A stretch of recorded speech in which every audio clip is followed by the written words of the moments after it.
show. All right, so let's talk about an apologetics refresher course for the holidays. A little bit of a reminder about dinosaurs and how to field those comments you hear from skeptical family members that laugh at you. You think dinosaurs walk the earth with human beings? All right, just lay some evidence on them. Now, first, let me give you a brief recap from what I talked about on Monday regarding dinosaurs on Noah's Ark. That's not a silly concept, okay? Remember, as I reminded you Monday, Noah wouldn't have to go out and get all the animals. Remember, God sent the animals to him. Not that many species of dinosaurs, or for that matter, any kind of animals would be necessary on the ark. Not that many of them would be required because, for example, with dogs, you didn't have 300 different breeds of dogs. At the time, 4,500 years ago, you had one set of all-purpose Heinz 57 canines, and from that canine DNA is what's been produced, all the different breeds, sizes, shapes, and colors of dogs, but they're all still canines. So you would have only had roughly 10 to 15,000 total animals needed on the ark. That's it. And there's plenty of room to get all the animals on the ark. Remember, if you have an ark with the biblical dimensions and 3 floors, then all of the animals could fit on the ark, taking up only 40% of the entire ark space, leaving 60% for recreation area, for just open space, as well as food storage and water storage. Feeding troughs and waste troughs would have been created to run off and to gather water and everything else. There's very simple ways to set up stuff like that. They've done that at the Ark Encounter down in Kentucky to show how plausible and easy that is. Insects wouldn't be necessary on the ark because the Bible says with the Hebrew word nephesh, it's referring only to animals of flesh that breathe through their nostrils, so they would be limited. So insects wouldn't have had to go on the ark. The way that insects survived was on log mats and all kinds of floating debris that would have been all over the earth during the worldwide flood. So God provided for them to be able to survive that way, but they wouldn't have had to specifically be on the ark. The average dinosaur is only 3 to 5 feet in length. Remember that, folks, when you say, "What, are all these giant-sized dinosaurs on the ark?" No. The average dinosaur, according to the fossil record itself, is only about the size of a sheep. That's the average.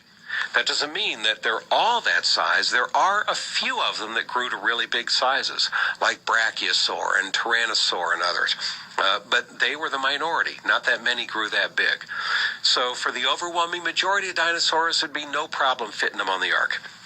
And for those few that grew to really large sizes, what would happen is God would merely send them as babies or juveniles or something like that to Noah. They'd go on the ark small. So the T-Rex wouldn't be some giant lumbering T-Rex. It'd be a little lizard kind of T-Rex getting on the ark. That's all.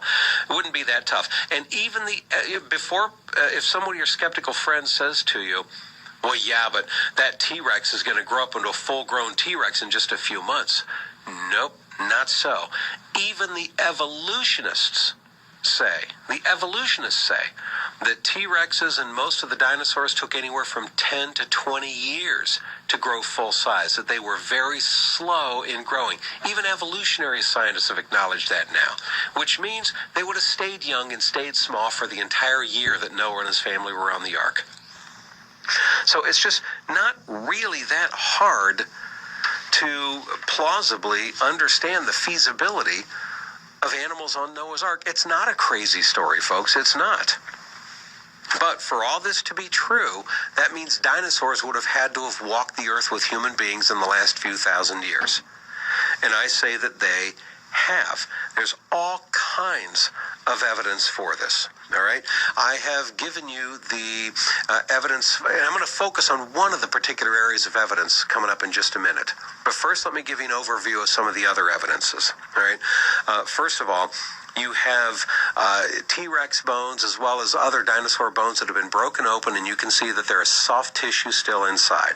Soft tissue doesn't survive, folks, for millions of years, let alone 65 million years. It doesn't. It can't. You also have fresh dinosaur bones that have been discovered. Many of them, not one or two, but in the hundreds of dinosaur bones that are completely fresh, non-fossilized. And I even share with you, I'm not doing it today, but I'm just giving you kind of an overview recap. In my top 10 proofs, I share with you the evolutionary journals, science journals, and paleontology journals that acknowledge, yes, these unfossilized, fresh dinosaur bones. They are dinosaur bones, yet somehow they survive 65 million years without fossilizing and stay fresh bones. Problem is, folks, bones are biodegradable. In just a few thousand years, they will turn to dust. Carbon-14 dating, the evolutionist's own carbon-14 dating has been done multiple times on dinosaur bones. And every single time it's done, those bones only date to be thousands of years old, according to the evolutionist's own carbon dating. I document the evolutionary dating laboratories and universities like University of Arizona and others that have done this testing. But you're never going to read this in the New York Times, I guarantee you. And then, of course, you add to that the dragon legends and the Chinese zodiac and the quotes from people throughout history of describing actual dinosaurs. And yes, even in the Bible, in Job chapter 40, Job chapter 41, and many other places. Now, dinosaurs weren't called dinosaurs in biblical times. The word dinosaur didn't exist before 1841. Richard Owen, British anatomist, coined this new term, dinosaur. He got dinosaur from the Greek dinos, meaning great or terrible, and sauros, meaning lizard. Dinosauros. And that's where they came up with the word dinosaur. But prior to that, dinosaurs lived, but it's just they were called different names. And all throughout recorded history, we see these accounts of giant reptilian creatures that are, for all intent and purposes, dinosaurs, but they were called different things. They were called dragons. They were called behemoths. They were called leviathans. They were called giant beasts. They were called giant serpents. They were called all kinds of different names. But they all started being called dinosaur when the new word was coined in 1841. Now, the last of the dinosaurs didn't go extinct until just maybe a few hundred years ago, believe it or not. But prior to that, you had dinosaurs walking the earth, and they were called different things by different people. So, if this is true, if dinosaurs walked the earth, wouldn't you expect, and by the way, all this information that I just gave you so far, I've just been giving you recaps, okay? If you want the specific documented details to prove each one of these are true, they're in the top 10 proof CDs, but I want to give you right now some of the examples, some of the information itself where you can see cave drawings, you can see actual artifacts, you can see paintings, mosaics. People throughout recorded human history have drawn images of dinosaurs. And you can go look at them right now in different places around the world. And I'm going to share with you what some of those are. Let's go through a few of these if we could. For example, if you go right now to Cambodia, there is a jungle temple from the Khmer civilization. This is a big stone temple. It was built in the 8th to the 14th century, in that period. The 8th to 14th century. And in the pillars, the stone pillars of this, you have several different animals carved into the pillars.